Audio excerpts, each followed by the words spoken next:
Hey, welcome back, everybody. It's time once again to meet our community, the Hispanic business community here in Orange County, powered by the Orange County Hispanic Chamber of Commerce. And today, we're privileged to have with us, I'm going to try a little Spanish. Is this El Jefe? Are you the big guy here?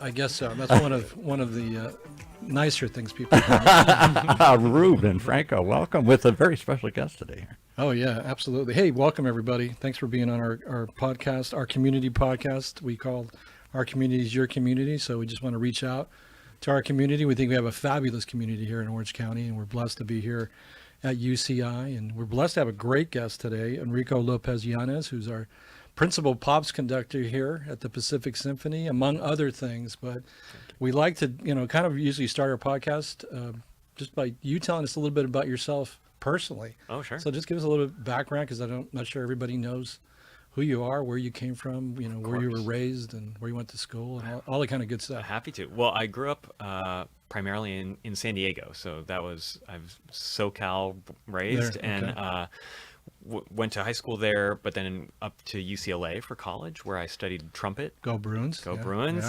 Yeah. I came from a very musical family. So my mom is a pianist and my father's an opera singer. So music was always a part of my upbringing, a part of everything I did.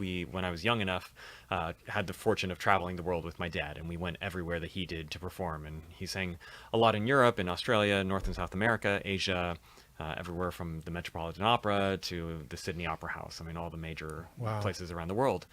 So that was kind of my daycare growing up, was sitting in the backstage of these major concert halls and watching these huge productions come to life. My mom was my first music teacher. She taught me piano starting at 5. And as soon as I was old enough to not take piano lessons from her, I insisted that be the case, because I got so tired of my mom yelling from across the house, correcting my piano playing. And so that's when I switched to the trumpet. And how old were you there when you? That was in 5th grade. So Fifth grade, okay. Yeah, part of the 5th grade band, learned the trumpet. And a year later, I had also always wanted to play drums, but my mom was like, let's stick with maybe the more serious of the instruments. So let's start with trumpet and see how that goes. A year later, my parents separated, and my dad's sort of parting gift to my mom was to buy me a drum set that was left at her house for me to learn.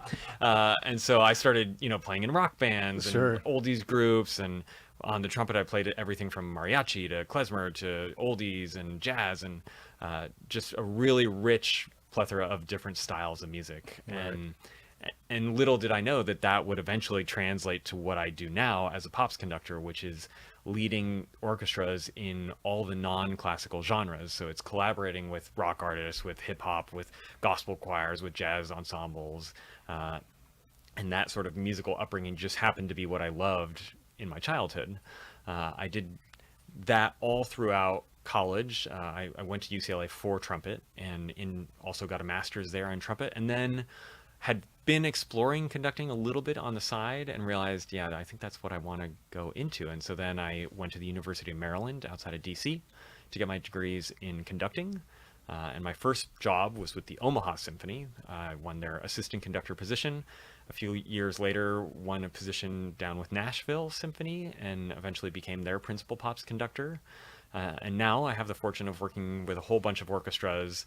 I'm wrapping up my time in Nashville. I have, of course, the principal Pops position here with Pacific Symphony, but also am the principal Pops Conductor of the Detroit Symphony, the principal conductor of the Dallas Symphony Presents, and the principal guest conductor for Pops at the Indianapolis Symphony.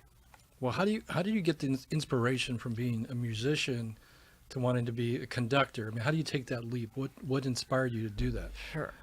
One is that I was always fascinated by conductors. I mean, there are pictures of me as a 2-year-old standing on our fireplace in the house with a pencil, insisting that my parents sing and be my choir while I was conducting them. So there was some interest there from a young age, but I think part of it developed then in high school and college, when I had the first opportunity to actually get some experience conducting. I went to Poway High School down in the North County, and while I was there, I was the teaching assistant for the orchestra, and my band director and orchestra conductor, Mike Cook, asked if I wanted to conduct a piece on the final concert. So the first thing I ever conducted was the soundtrack to Spider-Man, which had just come out, the Danny Elfman score. Okay. And it was amazing. I had so much fun. I got to choose that piece and conduct it on the final concert. And then at UCLA, I started taking all the conducting classes they had. So choral conducting, wind ensemble conducting classes. But the thing I thought might interest me was opera, since that's what I had seen my dad do and all these great conductors. Right. And so at Maryland, I tried to be as involved in the opera program as possible. I did summer festivals in opera over in Europe and some in Latin America and here in the United States. And it wasn't until I got to Omaha that I even witnessed my first Pops show with an orchestra. I didn't know that was a thing. So once I got there and saw the orchestra doing music of the Beatles, music of Journey, music of, all these, Frank Sinatra, music that I had heard on the radio when my mom was driving us to school every morning. And I was like, oh my gosh, I didn't know orchestras do this. And that's when I was like, I need to try this out. I need to see what's going on here. And I fell in love with it. Just the fact that my perception of what an orchestra could do had completely been blown out of the water. And the fact that these musicians are, classically trained, highest caliber of performers, and then blend all these genres and really enhance what you may have heard on the radio growing up to new levels. I mean, it's a completely different experience to hear a song by Aerosmith or Trisha Yearwood or whatever artist it may be, and now you tack on an 80 to 100 piece orchestra and the colors that are created, the type of new sounds that you can create, and the way you can bring to life those hits is really magical. And that's something I wanted to figure out and wanted to be involved in. Wow. So you were in your early 20s when that kind of flipped there. Exactly. Switch. Okay. That's right. Well, that's awesome. Yeah. So you've gotten to work with just some incredible people, right? Like who was the most, what sticks out to you? Like, as far as who you've worked, I know you worked with some great people, but like. I've had the great fortune of working with a lot of great artists from different genres. I mean, in Nashville, we've done obviously a lot of country stars. I've worked with Dolly Parton, with Trisha Yearwood, Jennifer Nettles, Kelly Pickler, Kelsey Ballerini, Toby Keith. Rock artists from Kenny Loggins all the way through to Jefferson Starship, and contemporary groups like Portugal the Man, rap and hip hop artists like Nas and Common, gospel singers like CeCe Winans, or soul and R&B like Patti LaBelle, Gladys Knight. I mean, Kenny G. I mean, just kind of all different genres and different artists. I feel very, very lucky. Wow. Yeah. Is there somebody you haven't worked with yet that you? There are so many. What's like on your bucket list, I guess, for? My nostalgia for childhood music was like 90s. So the boy bands like Backstreet Boys and NSYNC are high on my list. There are also a lot of contemporary artists who I think their music would lend itself really well. They're just maybe not yet at a place where they're looking to do symphony collaborations, but I think Bruno Mars or Justin Timberlake show or things like that would be fantastic. Well, that's awesome. Yeah. Well, what do you have coming up here at the symphony? You have well, speaking of 90s and early 2000s, this weekend's performances, Friday and Saturday, are of a show called La Vida Loca, which is all the greatest hits by primarily Latino artists in that time period. There was a huge Latin explosion in not only this country, but around the world, with artists like Ricky Martin, Enrico Lopez-Yanez, Shakira, Gloria Estefan, and that's the music that is on this weekend's concert. So we have all of their greatest hits. We have some of the artists that influenced music of the 90s, like Celia Cruz, and then some of the sort of artists that came out of that era as well, Despacito by Luis Fonsi and things like that. But really focus in primarily on, the core of the 90s and early 2000s, Mark Anthony, J-Lo, and these other artists that became so iconic and sort of rocked the pop world in a way that had never been seen before. And our cast of featured artists are all people who have worked and won Grammys with these artists. So Jackie Mendez, who's our lead female vocalist, she's currently on tour with Chayanne, but has toured with Juanes, with J-Lo, with Gloria Estefan. Ender Thomas is our male vocalist. He toured many, many decades with Yanni, but also co-wrote songs with Enrique Iglesias, with Ricky Martin. And then our percussionist is maybe the greatest Latin percussionist of all time, Luisito Quintero. And he has won over 60 Grammy Awards, having performed with everyone from Carlos Santana to Celia Cruz to Chick Corea, I mean, all the greats.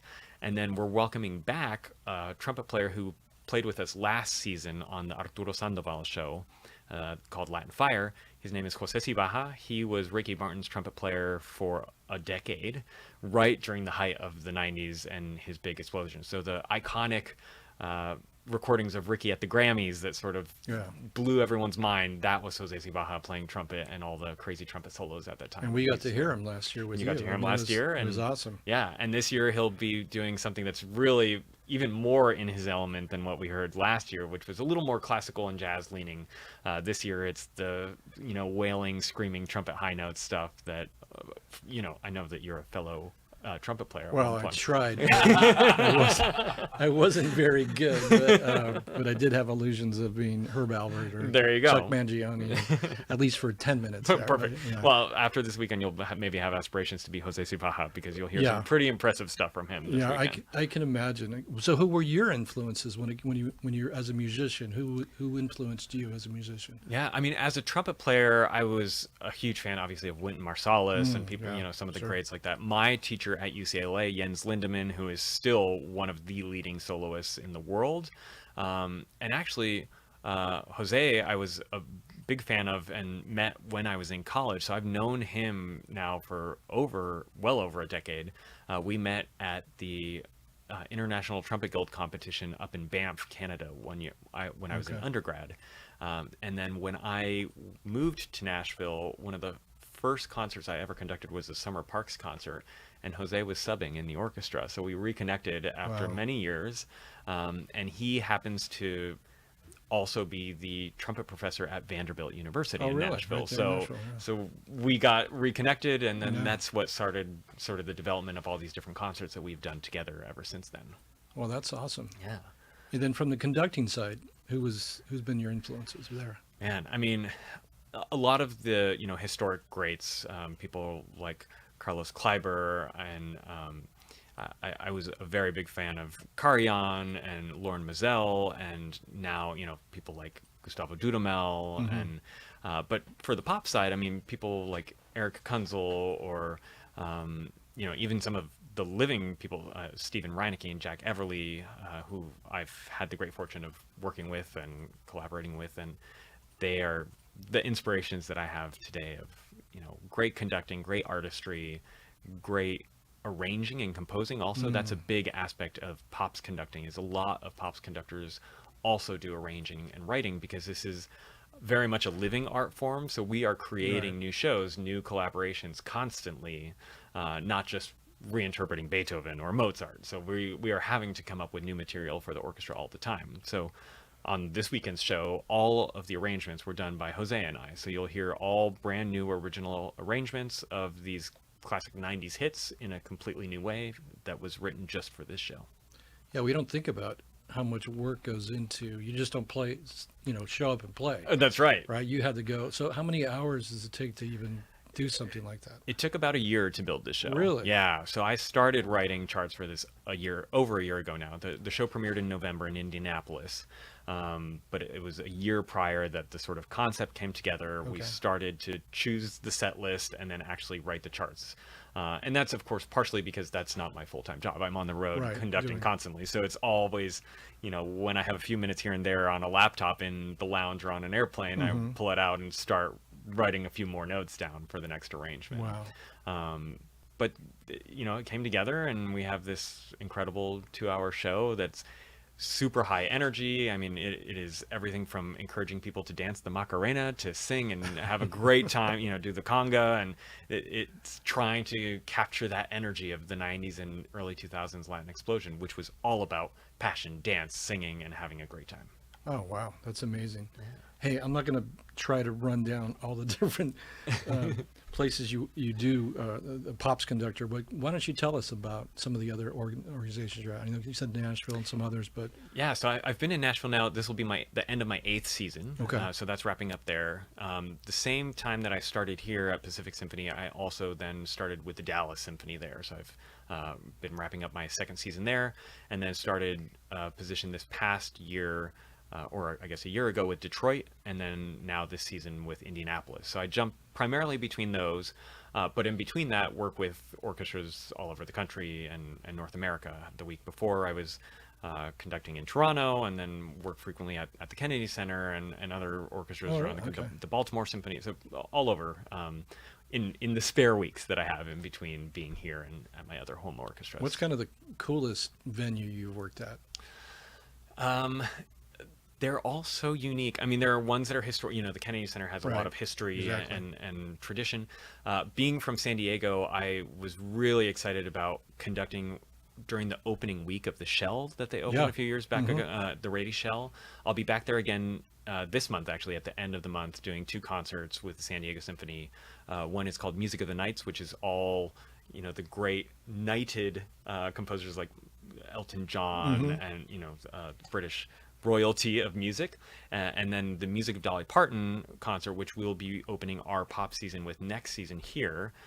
Dolly developed a brand new symphony show called Threads, and it connects all of her sort of songwriting history and story behind the great hits like Jolene and I Will Always Love You, in a multimedia symphony experience. And so I premiered that with her in Nashville in March, and we'll be bringing it here to open the pop season in the fall. And you performed with Dolly. She was at the premiere in Nashville. She won't be going around for the other shows, but she appears in video. She created all this incredible behind the scenes video content that is a part of the show, where she talks about the inspiration to songs and sort of the stories behind a lot of the great hits that she wrote. Yeah. We got to see her once at Dollywood from a distance. But yes, she is such an icon, and I have just the utmost respect and admiration for Paul, you had a question? I want to ask one question here. Yeah. And before I got to make a comment here, I am not a symphony goer, sorry to say. That's okay. Although I have an appreciation, and years ago did sing in choirs and studied classical music and stuff here. What is the purpose of the Pops? Is it an entryway into exploring other classical music and symphony style creations? Or is it an expansion beyond the classic repertoire, Beethoven, Brahms, Tchaikovsky, whatever? That's a great question. So the history of it is that it initially started off as an expansion and kind of introduction into classical music. Pops, back when the Boston Pops were at their peak, was sort of a light classic show. It was a collaboration with a guest artist, but some overtures by Rossini and some of the more popular leaning Wagner overtures and things The like William that. Tell overture. The William Tell, exactly. Yeah, the Barber of Seville, the stuff you saw on Looney Tunes growing up. That would remind you. Yeah. Nowadays, though, that sort of theory has changed, and now what Pops really is a way for orchestras to serve a larger part of the community, because we realize that not everyone is going to be a classical music lover, and that's okay. The great thing about the orchestra is that it is one of the most flexible ensembles on the planet and can perform in any genre and enhance any style of music. So the purpose of it now is to reach other parts of the community and serve people who may not want to be a part of the classical music scene, but still have an appreciation for the arts and cool collaborations, and that is what we can do with an orchestra on the Pops. And there's something different when a full orchestra plays. I don't care what they're playing. And if you see it live in person and it fills the room, particularly in a vibrant room like the Segerstrom here, I was blown away. I got invited to our thing with Arturo Sandoval through the generosity of the Hispanic Chamber here, where they had a fundraiser or a mixer or whatever. And I was blown away. You're having a ball. You're playing the trumpet. He's playing the trumpet. They're telling jokes. People are dancing, getting up. This wasn't what I thought my father's or grandfather's symphony was supposed to look like. It is not that. That's we know it's work behind the scenes and all the work you have to put into putting it together, but you're having a ball up there, it looks like. Really. I mean, almost like every performance is maybe a little different. I'm telling you, if gosh, you've never 100%. seen a symphony orchestra perform, particularly a whole mixture. I was going to come up with some crazy term here. A mixture of modern and classical music in a style that you've never seen. Go see this. I wish I'd taken my 10-year-old grandson to it. You know, he would have rolled his eyes at the symphony. I'm not going to the symphony here. He would have had a ball. I'm telling you, what you guys are doing is spectacular. Oh, I appreciate it. Yeah, I mean, on the Pops, it's more about just having a good time. It's the orchestra serving the community to just celebrate great music and legends of different genres and icons of different styles. We were talking a little bit before the show about this summer and how we're doing a disco show that I wrote called Disco Fever. A disco show. Now, how cool! I got to be at that one. When is that one coming up? So August 23rd. Okay. And it's all the greatest hits from the 70s, from the Bee Gees, glorious, Gloria Gaynor, Donna Summer, all the icons.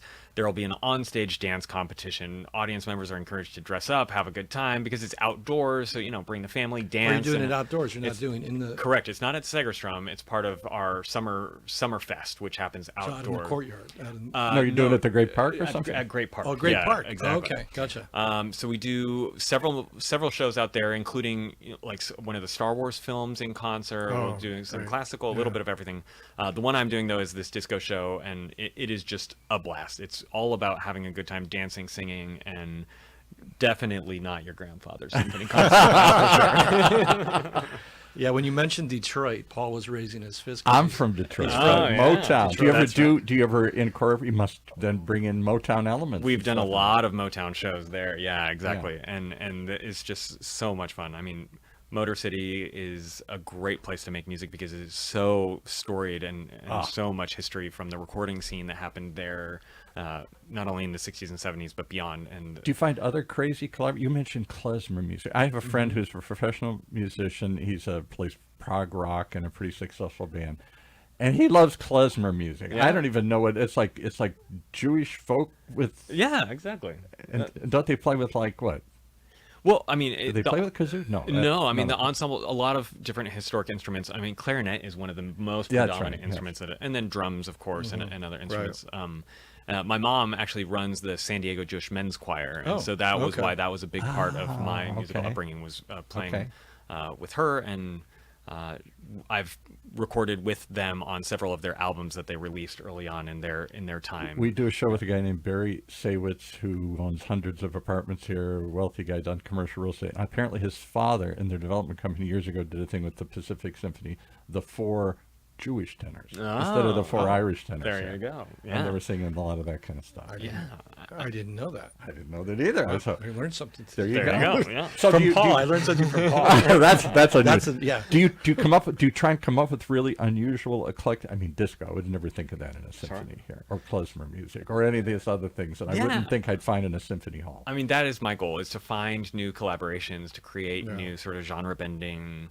Genre bending. That's what we're doing. For artists to, and for the community to have a good time and witness the orchestra doing something unusual and creative and fun that you wouldn't typically expect. Yeah. Well, you talked about the Rady Shell. I mean, we got to go down and see Luis Fonsi there actually last September, which was really amazing. Cool. Great venue. Yeah. And you have some great stuff coming up. You had the disco event on August 23rd. Right. What's in for next season? Yeah, so we just announced next season, which includes, so I mentioned the kickoff is Dolly Parton's symphony show Threads.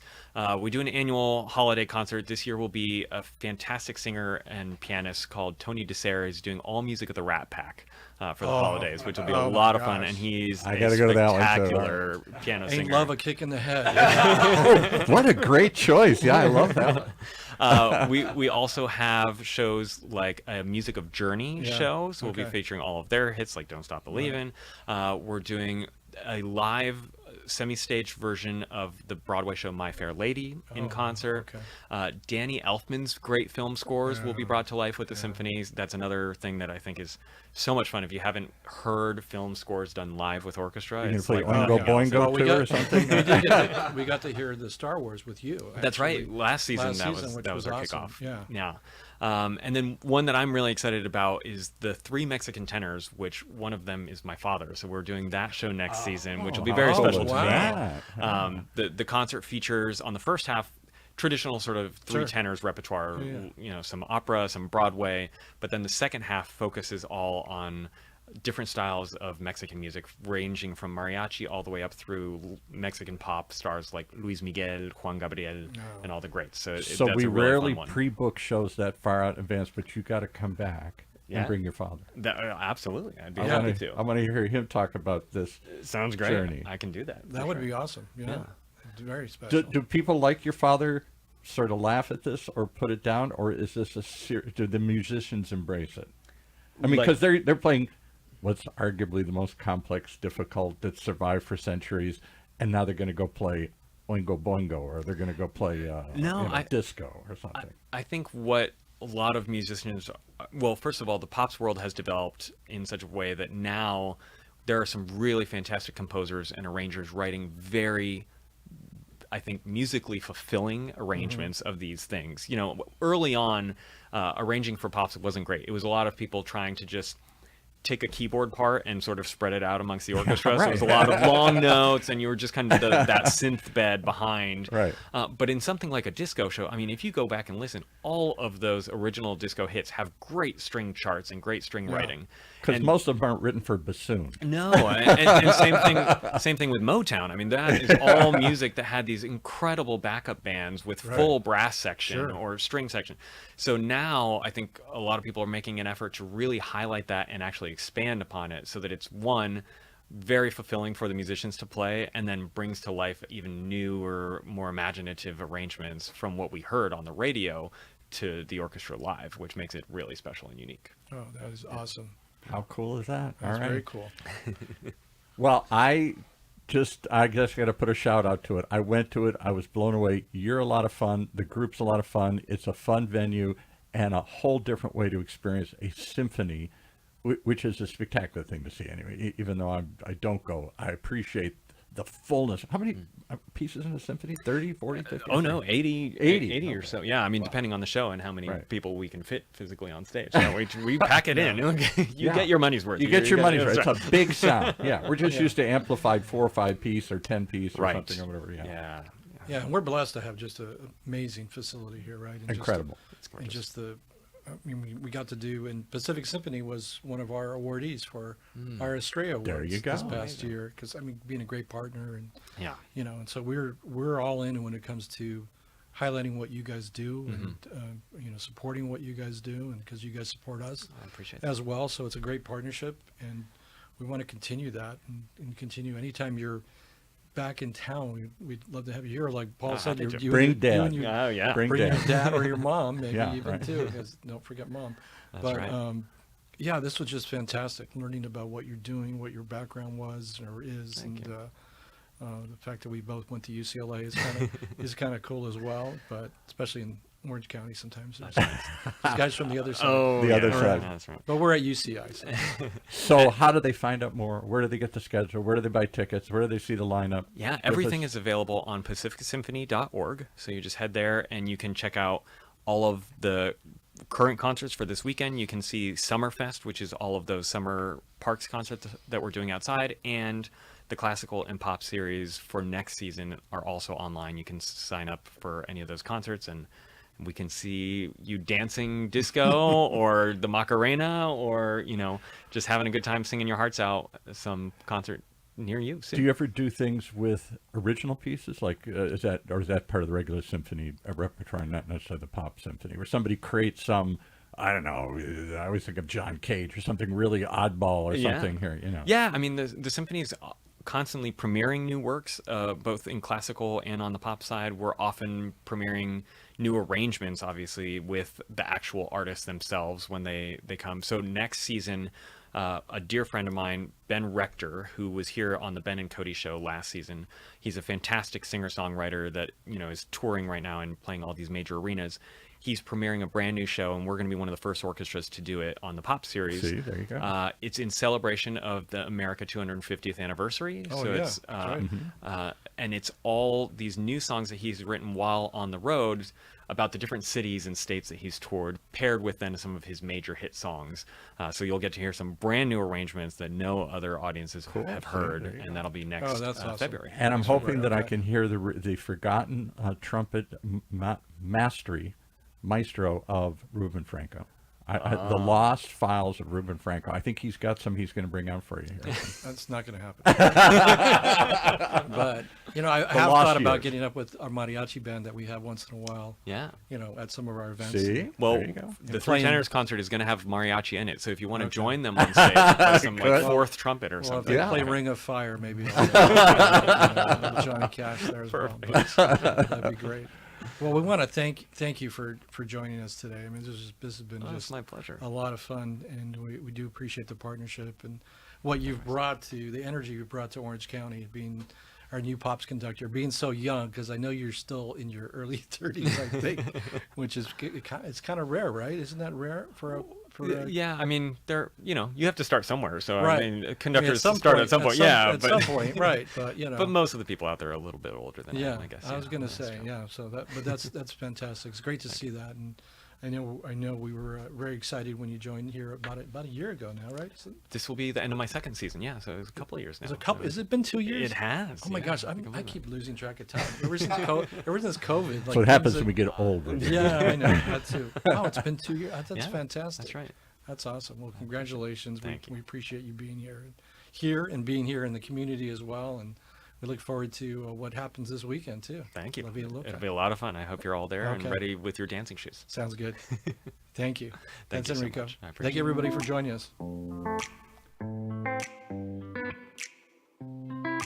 Well, there you have it. One more reason to tune in each and every time. You never know what you're going to hear or learn as we take a look at our community.